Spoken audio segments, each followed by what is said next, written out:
7 सितंबर को दक्षिण भारत के कन्याकुमारी से शुरू हुई राहुल गांधी और कांग्रेस पार्टी की भारत जोड़ो यात्रा 30 जनवरी को 136 दिन बाद 14 राज्य का सफर करते हुए श्रीनगर में समाप्त हो गई। कांग्रेस पार्टी के अनुसार राहुल गांधी की इस यात्रा का घोषित उद्देश्य भारत को एकजुट करना और साथ मिलकर देश को मजबूत करना है। भारत जोड़ो यात्रा के दौरान राहुल गांधी ने बार बार कहा कि वो देश में नफरत के खिलाफ मोहब्बत की दुकान खोलना चाहते हैं। यात्रा के दौरान जगह जगह भाषण देते हुए और मीडिया से बात करते हुए राहुल गांधी ने केंद्र सरकार पर निशाना साधा और बेरोजगारी, महंगाई, भारत के सीमा क्षेत्र में चीन के दखल का मुद्दा उठाया। राहुल गांधी ने कई बार मीडिया को भी निशाने पर लिया और भारत के बड़े उद्योगपतियों गौतम अदानी और मुकेश अंबानी पर भी निशाना साधा। रविवार को राहुल गांधी की यात्रा समाप्त हो गई। इस यात्रा से पहले कई सवाल थे। राहुल गांधी हासिल क्या करना चाहते हैं? क्या वो विपक्ष को एकजुट कर पाएंगे? क्या वो कांग्रेस को पुनर्जीवित कर पाएंगे? अपने ऊपर उठ रहे सवालों को खारिज कर गंभीर नेता के रूप में स्थापित हुए राहुल गांधी ने करीब 4000 किलोमीटर की यात्रा की है। बहुत से लोग ये कह रहे हैं कि उन्होंने टी शर्ट पहनकर ये यात्रा की है। टी शर्ट पर चर्चा करना बहुत महत्वपूर्ण नहीं है। इस पर चर्चा करना इस यात्रा को नजरअंदाज करने जैसा है। राहुल गांधी ने एक बहुत बड़ा काम किया है। आजाद भारत में चंद्रशेखर की पदयात्रा के बाद ये कोई पहली पदयात्रा हुई है। राहुल गांधी ने इस यात्रा के जरिए उन सभी सवालों को खारिज कर दिया है जो उन पर उठते रहे थे। पहले कहा जाता था कि राहुल गांधी अध्यक्ष पद नहीं छोड़ेंगे। उन्होंने अध्यक्ष पद छोड़ा। फिर कहा गया कि वो खुद अध्यक्ष बन जाएंगे, लेकिन वो नहीं बने। इसके बाद कहा गया कि अध्यक्ष के चुनाव को टाल दिया जाएगा, लेकिन वो भी नहीं टाला गया। ऐसा कुछ नहीं हुआ और राहुल गांधी ने जो काम करना तय किया था वो उसमें लगे रहे और उसे पूरा किया। भारत जोड़ो यात्रा के जरिए राहुल गांधी ने एक मजबूत और गंभीर नेता की छवि बनाई है। बीजेपी और सोशल मीडिया ट्रोल ने राहुल गांधी की अलग छवि बनाई थी। पहले राहुल गांधी का मजाक बनाते हुए मीम सोशल मीडिया पर शेयर किए जाते थे। अब ये मीम कम हो गए हैं और राहुल गांधी के लिए सकारात्मक कंटेंट सोशल मीडिया पर बढ़ गया है।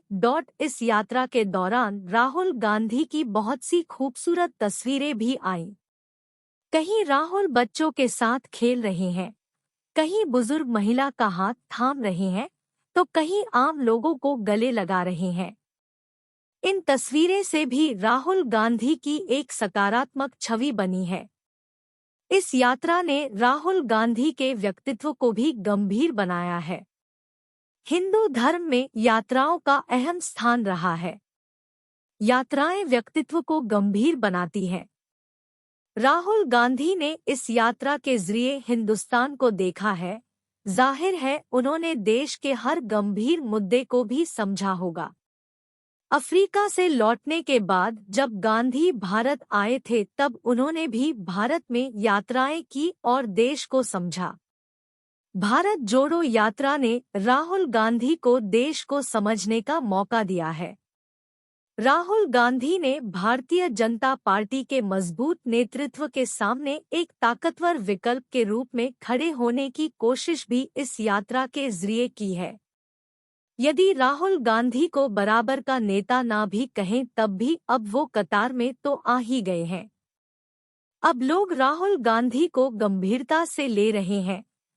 भारत जोड़ो के नारे में राहुल गांधी कितने कामयाब हुए ये बाद में पता चलेगा, लेकिन इस दौरान राहुल गांधी जिस तरह लगातार प्रधानमंत्री को घेरते रहे उससे उन्हें फायदा हुआ है। सबसे पहले तो वो कांग्रेस के निर्विवादित नेता बन गए हैं। कांग्रेस में विद्रोहियों का जो कथित G20 समूह था वो भी शांत हो गया है और सभी ने राहुल गांधी के नेतृत्व को स्वीकार कर लिया है। भले ही मल्लिकार्जुन खड़गे कांग्रेस पार्टी के अध्यक्ष हैं, लेकिन पार्टी के नेता राहुल गांधी ही है।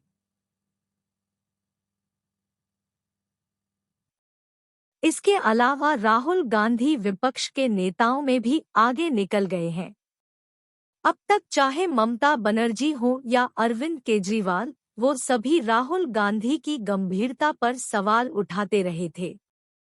आज उन सभी को लग रहा है कि राहुल गांधी के बिना विपक्ष की एकता मुमकिन नहीं है। कांग्रेस के कार्यकर्ता भी इस यात्रा के जरिए सक्रिय हुए हैं। जिन जिन राज्यों से ये यात्रा गुजरी है, वहां पार्टी और कार्यकर्ता कार्यशील हो गए हैं।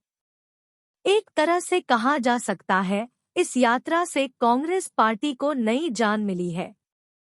अभी ये नहीं कहा जा सकता है कि भारत जोड़ो यात्रा से राहुल गांधी या कांग्रेस को राजनीतिक रूप से कितना फायदा होगा।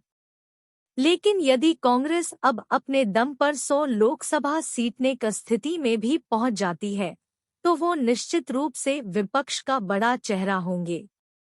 Thank you to watching. Please support channel.